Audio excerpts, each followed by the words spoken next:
Bismillah ar-Rahman ar-Rahim. Iyyaka na'budu wa iyyaka nasta'in. Mr. President, Honorable Secretary General, Excellencies, ladies and gentlemen, I feel honored today to represent my country at this forum of world leaders, where we have a chance to discuss problems that the world is facing. I want to talk about a lot of problems, but just four today.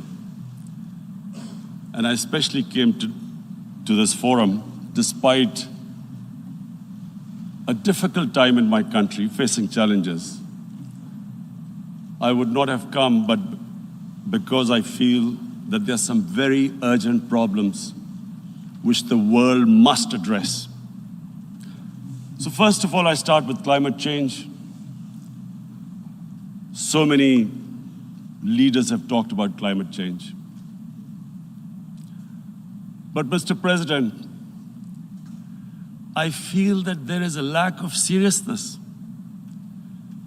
Perhaps world leaders some of the leaders who can do a lot, do not realize the urgency of the situation. We have a lot of ideas, but as someone said, ideas without funding is mere hallucination. Pakistan, I'll give you start with my own country. Our country is amongst the top 10 nations in the world which are most affected by climate change. We depend upon our rivers. We are mainly an agricultural country. And 80% of the water in our rivers comes from our glaciers. The glaciers not just on the Pakistani side, even India. The 80% of the water in Ganges and the Indian rivers also comes from the glaciers, from the Himalayan glaciers, Karakoram, Hindu Kush. And these glaciers are melting at quite a rapid pace. We detected already 5,000 glacial lakes in our mountains. And if this keeps going, if nothing is done, we are scared that humans are facing a huge catastrophe. In my country, when my party came to power in the province of KP, we planted 1 billion trees in 5 years. Now we've set ourselves a target of 10 billion trees in Pakistan. Idea being to counter the effects of global warming. But one country cannot do anything. This has to be a combined effort of the world. My optimism comes from the fact that humans, the Almighty has endowed humans with great powers. We can do anything, provided our survival instinct is stirred up. And this is really what I hope that the United Nations will take a lead in this. There must be more emphasis. Richer countries must be pushed. Countries that mainly are responsible for greenhouse gas emissions. They must be pushed because our country contributes minuscule amount to greenhouse gases.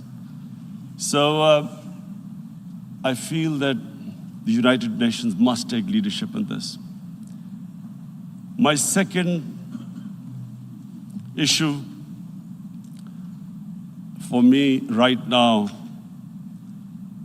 is even more critical. Mr. President, every year, billions of dollars leave the poorer countries and go towards rich countries. billions of dollars siphoned off by the ruling elites of the developing world. And they find their way into Western bank accounts, offshore accounts, tax havens, expensive properties hidden behind companies bought in Western capitals. Mr. President, this is devastating the developing world. This is causing more poverty, debts. It's impoverishing the developing world. The difference between rich and poor countries is growing because of this. Money laundering, which happens because money leaves the poorer countries into rich countries, is not treated the same as, for instance, money from drugs or terror financing. The seriousness which terror financing and money from drugs, the way it is treated, it's not the same. The way the poor countries are being plundered by their elites. It's not happening. In my country, when I took charge of our government a year back, in the 10 years preceding that, our total debt went up 4 times. The debt we had accumulated in 60 years, just in 10 years, it went up 4 times. As a result, the total revenue we collected in 1 year, half of it went into debt servicing. How are we going to spend money on our human beings, 220 million people, when half the money is going into debt servicing? Because our country was plundered by the elites, the ruling elite. And easily they could get the money out. And when, Mr. President, we located properties in Western capitals bought by this money through corruption and money laundering, located the properties of these corrupt leaders, we find it so difficult to retrieve it. That money, if we retrieved that money, we could spend on our human beings. But it's so difficult. The laws protecting these criminals. We do not have the sort of money to have expensive lawyers and spend millions and millions of dollars. We need help from the rich countries. And Mr. President, it's critical. The rich countries must show political will. They cannot allow this to happen. How can the poor countries spend money on human development, which the United Nations asks, SDG? How are we going to do it when this money can easily leave our countries? So, unless the rich countries intend to build walls to stop economic refugees coming as we see right now, they must take action. They must take action now. It must be a deterrent. Corrupt ruling elites should not be able to take money out easily and park it into foreign bank accounts and into these properties abroad. And I never understand why. Why do we have these tax havens? Why is this allowed? Why shouldn't rich people pay taxes?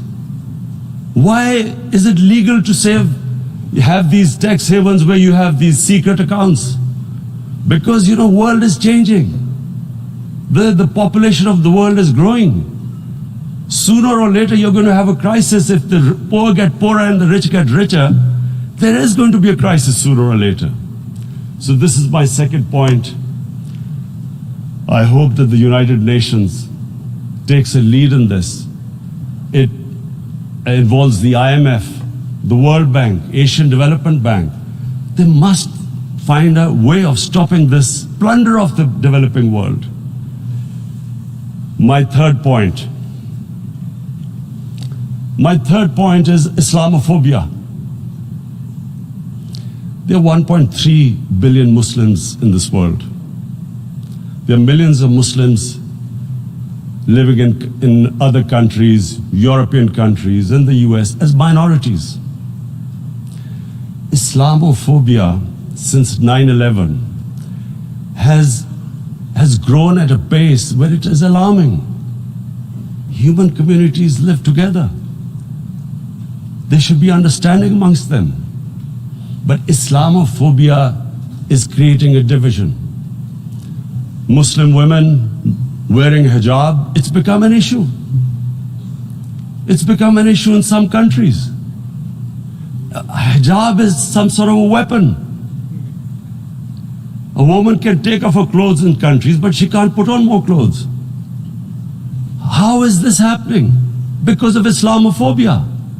And how did this Islamophobia start? After 9/11. And why did it start? Because certain Western leaders equated terrorism with Islam. Islamic terrorism. Radical Islam. What is radical Islam? There is only one Islam, and that is the Islam we follow of Prophet Muhammad sallallahu alaihi wasallam. There is no other Islam. Radical Islam, Islamic terrorism, what message did they send to people in the West, and why is there Islamophobia? How is a person in New York, in the Midwest, in the US, in European capital, how is he going to distinguish between who is a moderate Muslim and who's a radical Muslim? Because terrorism has nothing to do with any religion. This Islamic terrorism, Islamic radicalism, and sadly used by leaders, this has been the main reason for this Islamophobia. And it has caused pain amongst Muslims. We in Muslim countries watch this Islamophobia traveling abroad, and it's getting worse. And may I just say, Mr. President, that in European countries, it is marginalizing Muslim communities. And we all know that marginalization leads to radicalization. Some of the people who ended up as militants in Syria and other places were from marginalized Muslim communities. And my point here is that we must address this issue. I'm sad to say that we Muslim leaders have not addressed this issue either. After 9/11, when this thing came about war against radical Islam, rather than Muslim leaders trying to explain to the West that there is no such thing as radical Islam, in all human communities, they are radicals. They're liberals and rest are moderate. All human communities, Christians, Jews, everyone has it. But Islam is not radical, neither Judaism, neither Christianity, neither Hinduism. No religion preaches radicalism. The basis of all religion is compassion and justice, which differentiates us from the animal kingdom. But unfortunately, the Muslim leadership was so scared of being called radical Islam that all of them became moderates. In Pakistan, we were in the eye of the storm, and our government coined a phrase called enlightened moderation. No one knows what it meant, but everyone started putting on Western suits that they were moderates, started speaking. Even those who didn't know English would speak English because they were moderates. No one had a clue what it was, because we, in the Muslim world, did not explain to the West that there is no such thing as radical Islam. One of the reasons why after 9/11 Islam was supposed to be equated with terrorism was suicide attacks. Because the 9/11 bombers did a suicide attack, all sorts of theories came up that the Muslims are involved in suicide attacks because they will get virgin in heavens.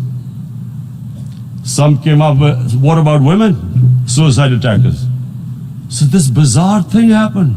No one explained. Suicide attacks and Islam were equated. No one did research that before 9/11, the majority of suicide attacks in the world were by Tamil tigers, who were Hindus. No one blamed Hinduism, and quite rightly. What has Hinduism got to do with what desperate people were doing in Sri Lanka? We all know about, we've seen films about Japanese kamikaze pilots at the end of the Second World War doing suicide attacks. No one blamed the religion. But here we were trying to prove we were moderates and not explaining to the West. But the most important thing I wanted to say here today, in explaining this Islamophobia, Mr. President, and I feel it's very important because I've spent, because of, I played professional sport in England, I spent a lot of time there, so I know how the Western mind works and how West views religion. So where the misunderstanding about Islam came. And one of the reasons it caused Islamophobia. That was, in 1989, this book was published, maligning, insulting, ridiculing our Prophet Muhammad sallallahu alaihi wasallam. And there was a reaction in the Muslim world. The West couldn't understand what was the problem. Because in the West, because I have spent so much time in the West, religion is perceived completely differently. They don't look upon religion like we do. And so, Islam was supposed to be an intolerant religion. It was against freedom of expression. And Islam took a real beating 30 years ago. I still remember it became a watershed. And every 2 or 3 years, someone would malign our Prophet, peace be upon him. There would be a reaction by the Muslims. And again, it was Islam, an intolerant religion. Again, this time, I blame a certain section of the people in the West who deliberately provoked this, knowing the impact it would have. But the majority of the people in the West didn't understand. This is where, again, Muslim leadership let the Muslims down. We should have explained to them what our Prophet, peace be upon him, means to us. So in 1 minute, I'll try and explain what he means to us. Our Prophet was the witness to the divine book, the Holy Quran. The Holy Quran is the book of guidance for Muslims, and the Prophet's life was living the Quran. He was an example of what the Quran guided us to be. So he is the ideal we all try to get to. The Prophet created the state of Medina, the first state in Islam. That state was the basis of a Muslim civilization which became the predominant civilization for the next 700 years. And what was that state? I hear such strange things about Islam, that it is against women, it's against minorities. The first state of Islam in Medina, it was the first time a welfare state was set up. The state took responsibility of the weak, widows, orphans, poor people, handicapped. It taxed the rich, spent the money on the poor. The state announced that all human beings are children of Adam, hence equal, whatever the color of their skin. The state announced, the Prophet announced that, and slavery, the whole system depended on slavery as it did for many years in the Western societies. The Prophet said that one of the greatest deeds is to free a slave. But because the society depended on slavery, he said, but if you have to treat them as an equal member of the family. And as a result, something happened in a Muslim world which hasn't happened in any other civilization. Slave dynasties appeared. Slaves became kings. The Mamluks, slaves who ruled Egypt. In India, there were slave dynasties. And then, with minorities, again, you hear that Islam is supposed to be against minorities. Let me just make this clear. In Islam, the Prophet announced that everyone was free to practice his religion. It was a sacred duty to protect the places of worship of all religions. He announced that every person is equal in front of law, whatever his religion or his color. And this incredible case, and I always quote this, that the fourth Khalifa, the head of state of Medina, he lost a court case against a Jewish citizen. So, number one, it showed there was a rule of law, no one was above law. And number two, that a Jewish citizen was an equal citizen. So, Mr. President, when a Muslim society is unjust to its minorities, it is going against the religion of Islam and our Prophet, peace be upon him. So, it is important to understand this. The Prophet lives in our hearts. When he's ridiculed, when he's insulted, it hurts. As we human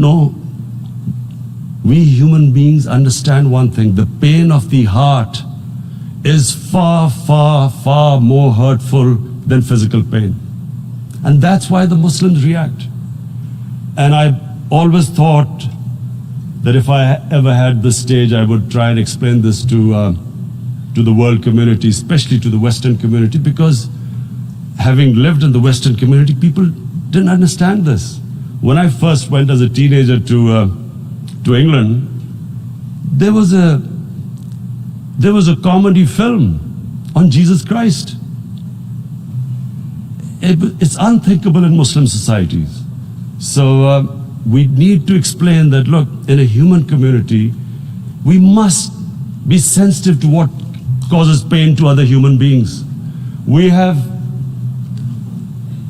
in the Western society, and quite rightly, the Holocaust is treated with sensitivity because it gives the Jewish community pain.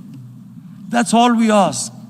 That do not use freedom of speech to cause us pain by insulting our Holy Prophet. That's all we want.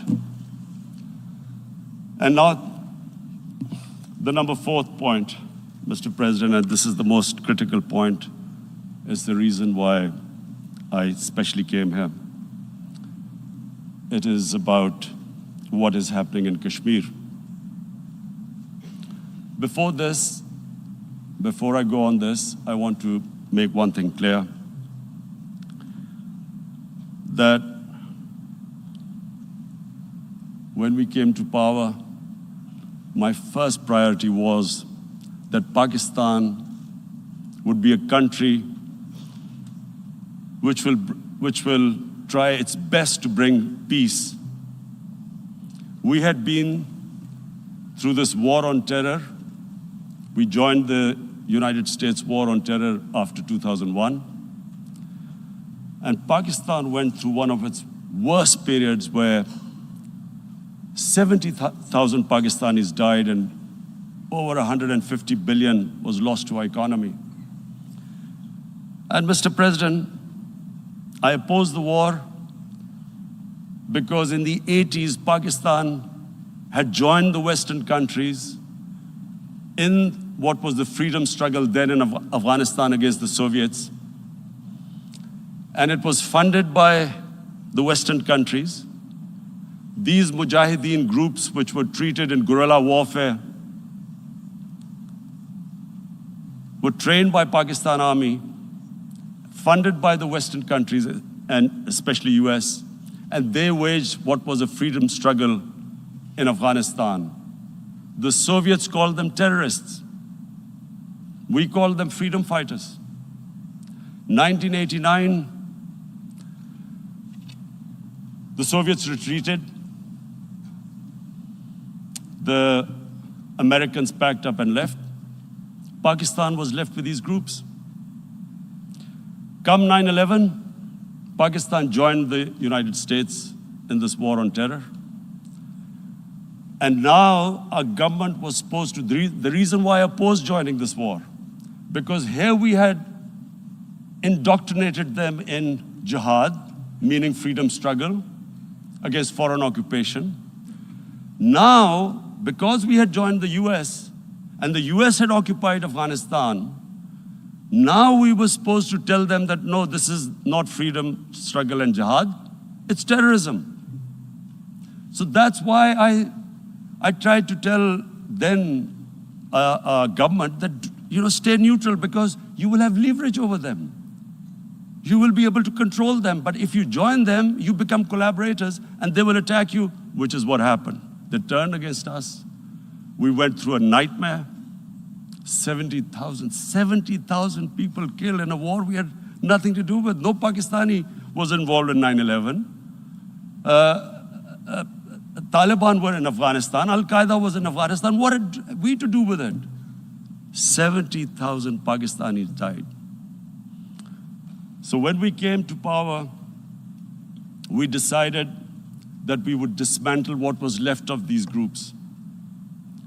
And this decision was taken not just by us, but by all the political parties in Pakistan. Unfortunately, they didn't implement it. So we came to power, we decided to implement it, and we dismantled whatever was left of the groups. And I know that India keeps accusing us that there are these groups there. I would like the United Nations to send observers, see for themselves what we've done. No Pakistani government would have dared to do this because it would have created strife. But we decided that there would be no militant organizations in Pakistan. So I need to give you this background and to what I'm going to say later on. And secondly, we started mending fences. I invited the Afghan president. We developed a relationship with Afghanistan. We had problems with Iran. We mended fences there. And then India. Now let me just give you a little background about my relationship with India. Because of cricket, and cricket being it's a passion in the subcontinent, I had great following in India. I have friends in India, and I loved going to India. So immediately, when my party came to power, the first thing we did was to immediately reach out to India. And I spoke to President Modi and I said, look, we have similar problems. Climate change, poverty, let's get together. Let's resolve our differences through trade. Let's build a relationship on trust. Prime Minister Modi told me that, there were terrorist attacks from Pakistan. I said, we have problems with you. There are terrorist attacks which we know are instigated by India in Balochistan. We caught a spy, Kulbhushan Yadav, who admitted what the sabotage going on in Karachi and Balochistan. So we said, look, let's leave that behind. Let's move forward. Our main priority should be our people. The highest number of poor people live in the Indian subcontinent. Unfortunately, didn't make any headways. Our foreign minister was supposed to meet on this in the UNGA last year. India canceled it. We thought that it's their election coming up. It's a nationalist, ultra-nationalist party. It doesn't want to cozy up to Pakistan. So we thought, okay, we'll wait till the elections. Meanwhile, a 20-year-old Kashmiri boy, whose father said was radicalized by the security forces in Kashmir, blew himself up on an Indian convoy. Immediately, India blamed us. I spoke to the Indian public on television. I said, if you give us any iota of proof, we will immediately take action because we've clamped down on these groups. Rather than sending us any proofs, they sent their jets in, they bombed us. We retaliated. A jet, 2 of their planes were shot down, 1 pilot bailed out in Pakistan. We immediately returned the pilot, saying that, look, we do not want any escalation. Rather than taking that as a peace gesture, the entire campaign, almost the entire campaign of Mr. Modi in the election was how he had taught Pakistan a lesson that jets had killed 350 terrorists. Complete lie, they had just killed about 10 trees of ours, which was quite painful given that, we are growing all these trees.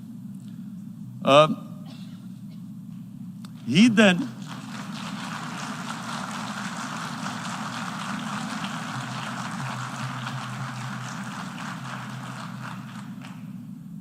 the election campaign, Mr. Modi used words like, this is just a trailer, the movie is about to start. I went into Pakistan and taught them a lesson. This was the election campaign. Okay, so we thought, us politicians make all these statements to win elections. So, okay, after elections, we'll get back to our normal relationship. Well, the moment the elections ended, we approached India, no response, but then we discovered they were trying to push us in the FATF blacklist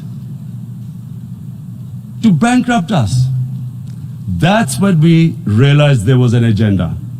And that agenda became obvious on the 5th August when India went against 11 United Nations Security Council resolutions which say that Kashmir is a disputed territory and the people of Kashmir have the right of self-determination. They went against that. They went against Simla Accord, which is about bilateral, sorting out our differences through bilateral means, went against that. They actually went against the Indian Constitution. Illegally, they revoked Article 370, which gave Kashmir the special status. They got an extra 180,000 troops there. Total number of security forces in Kashmir now are 900,000. And they put 8 million people of Kashmir under curfew.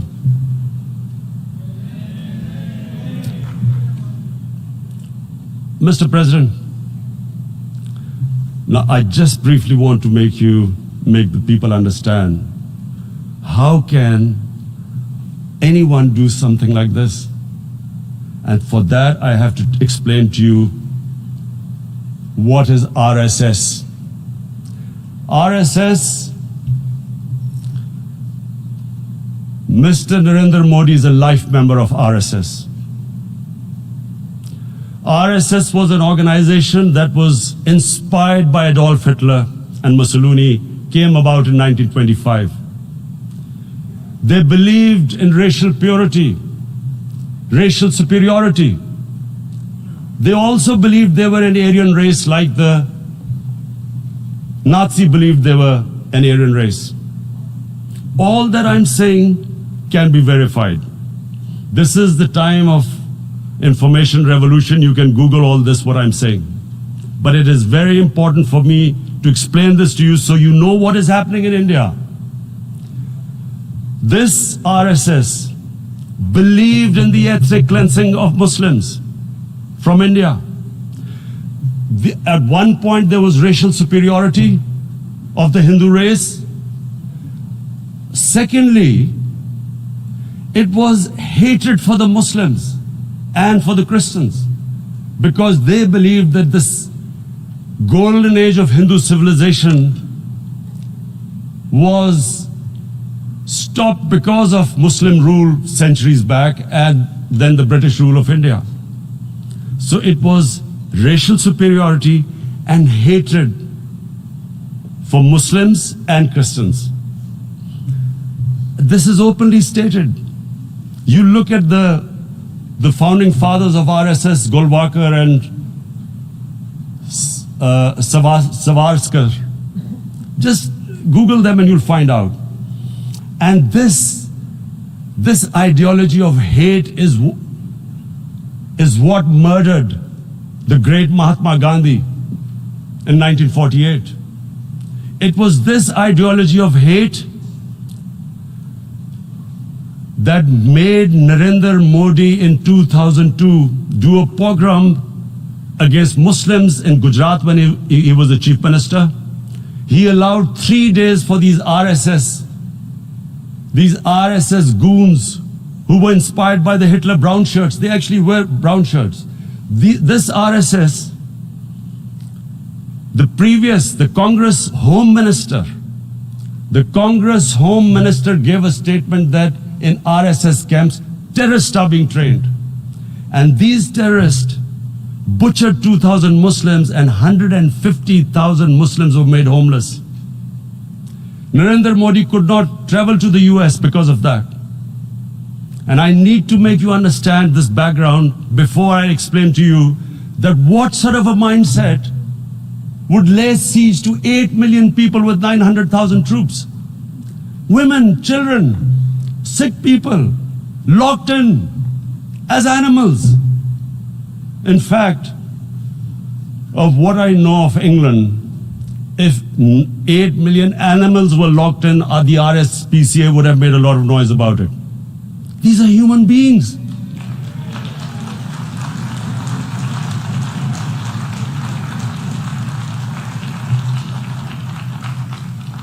And Mr. President, what comes with racial superiority, these illusions of Aryan superior race, is arrogance.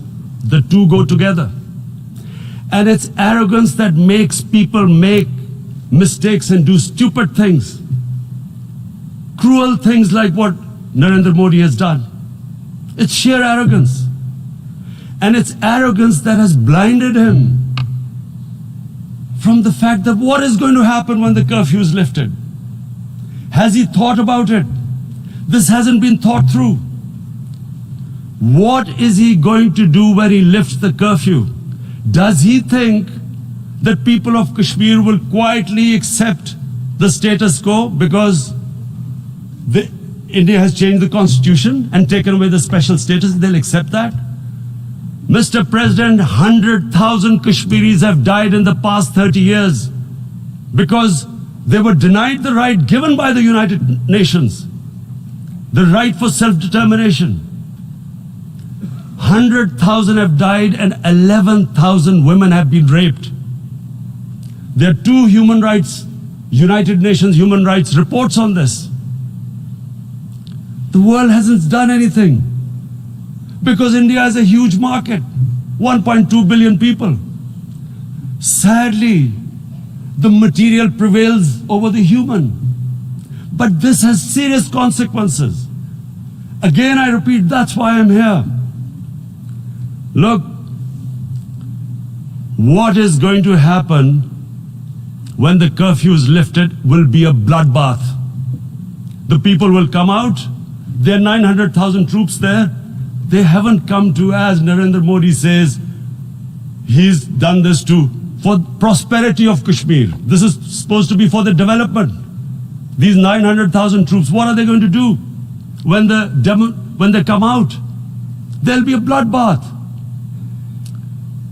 Has he thought it through what happens then? Mr. President, has anyone thought that what happens when there is a bloodbath? What do you think the impact will have on people of Kashmir? What do you think they will think? The way they have been boxed in their houses, treated like worse than animals, no rights.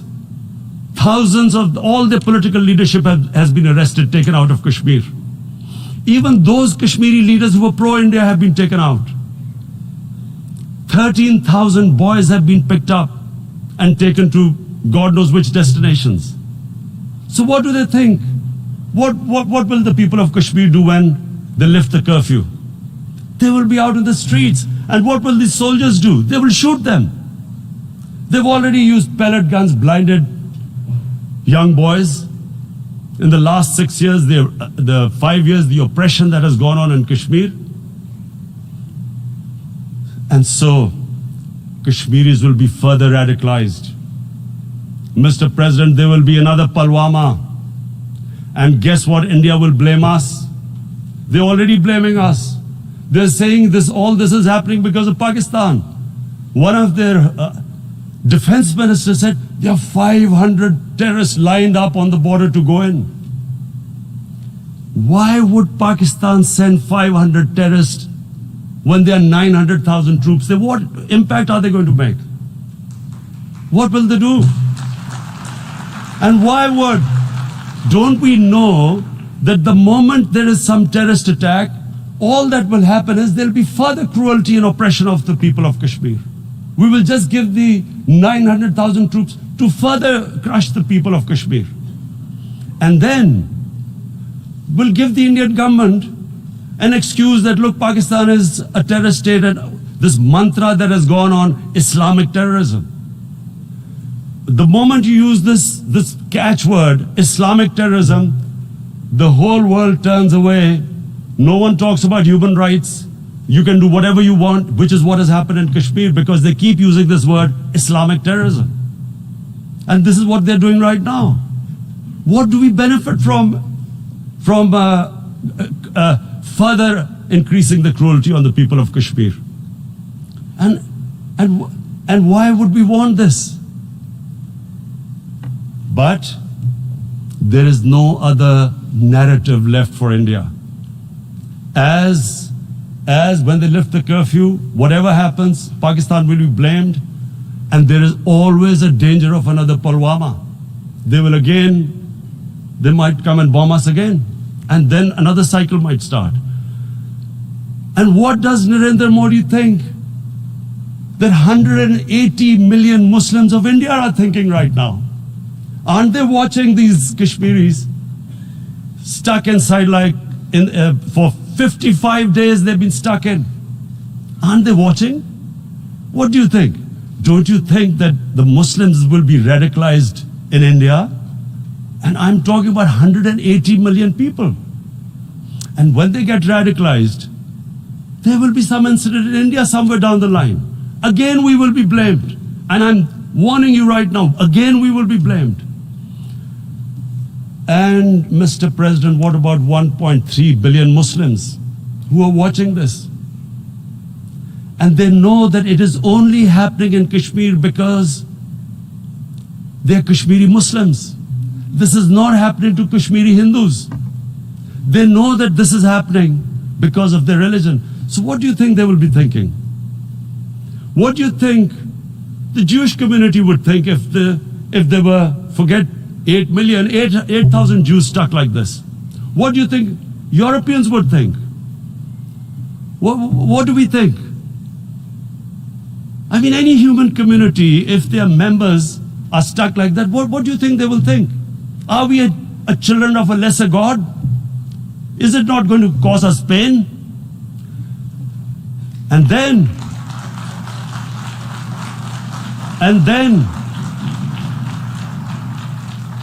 I'll tell you what will happen. People will, in the 1.3 billion Muslims, someone will pick up arms. I know we've been brought up with films, Western films. This good, decent guy doesn't get justice. He decides to pick up a gun and start seeking justice. There was a film made in New York, famous film called Death Wish. This guy gets mugged by his family, his wife gets killed or something. He can't get justice. He picks up a gun and he goes around shooting muggers. And the whole cinema cheers him on. So what do you think the Muslims are thinking right now? if there is a bloodbath, there will be Muslims becoming radicals, not because of Islam, but because of what they will see, that there's no justice when it comes to Muslims. There were Rohingya Muslims, Myanmar, who are, God knows, almost 1 million people out, ethnic cleansing. What was the response of the world community? So what do you think will be the response of 1.3 billion Muslims? I picture myself. I'm in Kashmir. I've been locked up for 55 days. I've heard about, and there are rapes, Indian Army going into homes, soldiers. Would I want to live this humiliation? Would I want to live like that? I would pick up a gun. You're forcing people. You are forcing people into radicalization. When people lose the will to live, what is there to live for? And this is what, if you can do this to human beings, you are actually radicalizing people. And so, Mr. President, I want to repeat here, this is one of the most critical times. There will be a reaction to this. Pakistan will be blamed. 2 nuclear-armed countries will come face to face like we came in February. And before we head in that direction, the United Nations has a responsibility. This is why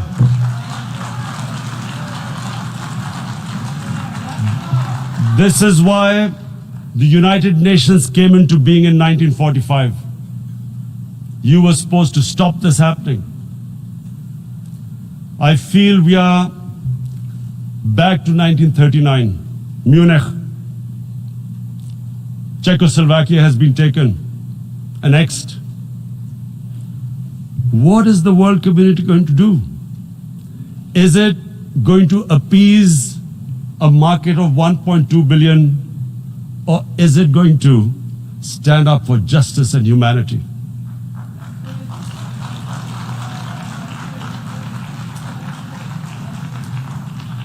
If this goes wrong, you hope for the best, but be prepared for the worst. If a conventional war starts between the 2 countries, Mr. President, if a conventional war starts, and anything could happen, but supposing a country 7 times smaller than its neighbor is faced with the choice, either you surrender or you fight for your freedom till death, what will we do? I ask myself this question. And my belief is, La ilaha illallah, there is no God but one. And we will fight. And when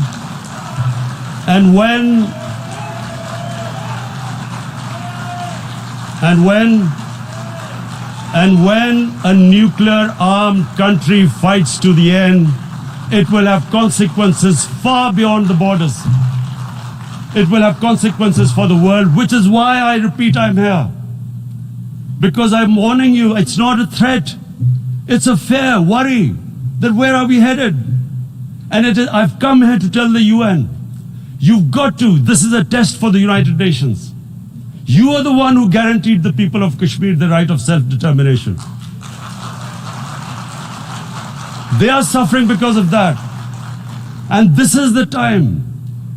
This is the time not to appease like in 1939 appeasement took place. This is the time to take action.